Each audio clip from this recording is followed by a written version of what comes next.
friends, and welcome back to the RaoMoon Oracle. I'm Rao, and today I have a little bit of a different video for us.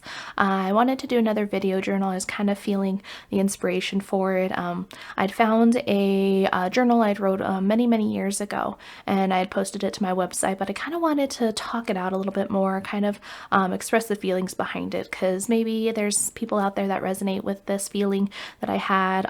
It's one that's kind of repeated in my life and come up over the years. So this video journal is titled The Cliff, and without further ado, let us get started.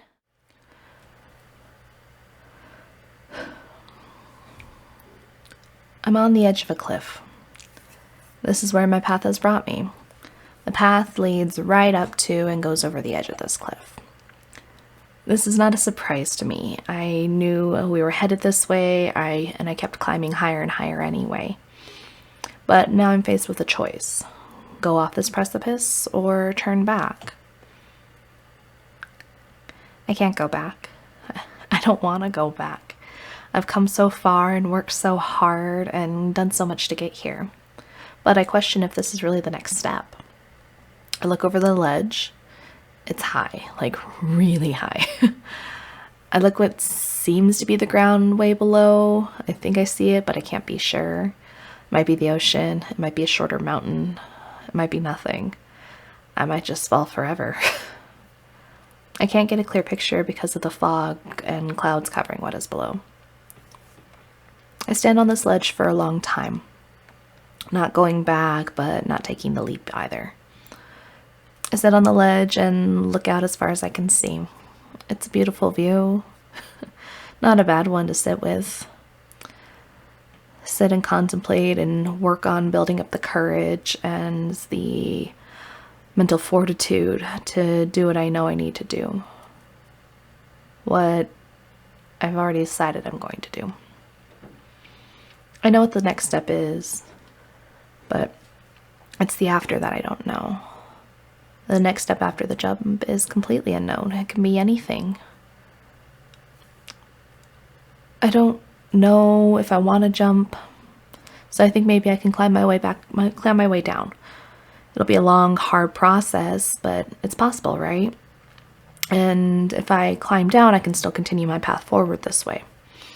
So when I'm looking down, I find a ledge I can climb down to that's like 10 feet below me. It's a hard process, but I managed to do it, and I take a little break here while I catch my breath. But this ledge is really small and tight, and I'm just barely hanging on. Any wrong move and I'm gonna fall, and I'm still not ready to fall yet. Looking down again, I see that there's nowhere to go after this ledge. The rest of the cliff is just a sheer drop. There's no handholds, no cracks, nothing that I can use to get myself further down the cliff. So what this climb has taught me is I really only have two options. Turn back or jump. I finish my rest at the small ledge, just chilling, hanging off the side of this cliff. I can still see nothing below me, and it's all completely covered by clouds now.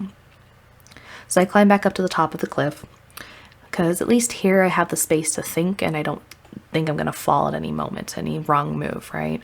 So what happens though, however, when I climb back up to the top, I see that the path behind me, the way back down, is vanished. It's just another cliff edge now. Great. I'm literally at the top of a peak with no way to go back down. The option of turning back is gone. But when I think about it, really think about it, I wasn't going to pick it anyway. So the only ways off are to jump or to somehow grow wings and fly. Either way, I have to leave the peak somehow. I can't stay here forever. And I don't really have a choice now either.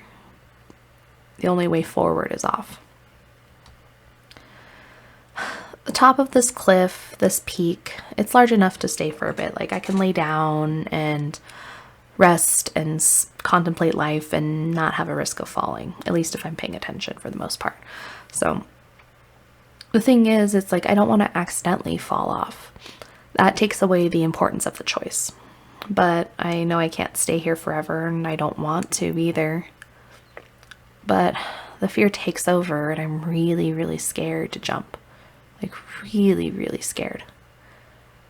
There's so much unknown, and what do you do with that? It could be pain, it could be destruction, but it could be great things too, I guess, right? Beauty and happiness. I just don't know what's waiting for me, and that's the scariest part of all. So the options I'm left with are to stay here forever or step off this cliff into the unknown. Even if I did have the wings to fly, leave it in the situation in a controlled way, I'm still leaving into the unknown because I can't see anything around me. But I don't have wings, and I don't think I'm going to grow them anytime soon in order to help make a decision in this process, to help leave it in a controlled way. If I do grow wings, I guess it'd be from the results, the choice of the jump.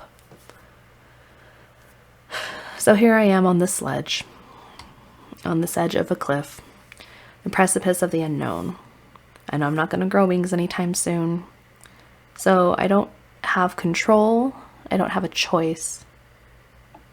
I mean, that's not in the cards, and that's kind of the point. I have to surrender. I have to let go. So stay or jump.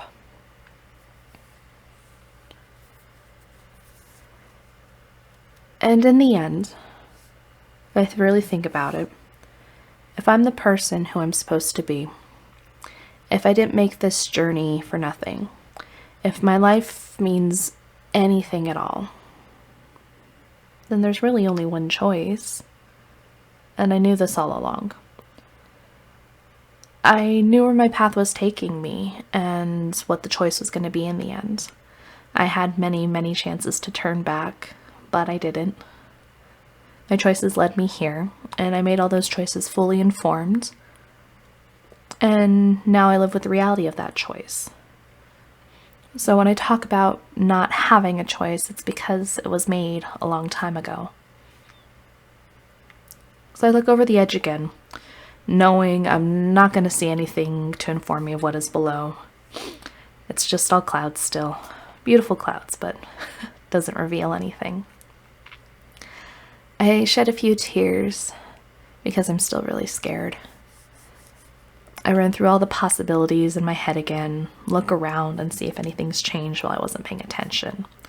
But it's also still the same. Only one choice. So I take a deep breath and fortify myself for what I'm about to do. I turn my back and let my heels hang off the edge. It's a little scary, but the point is I want to see where I came from when I fall. I want to see the peak of this path that I worked so hard to get to, all the hard work and effort climbing to the top.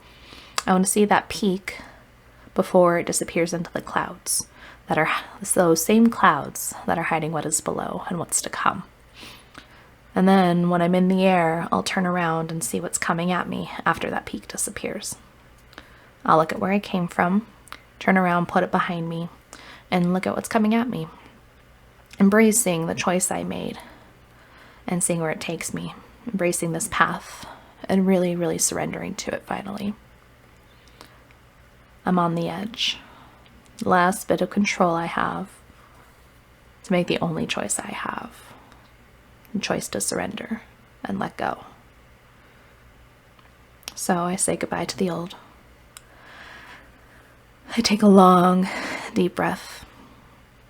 I bend my knees and I jump.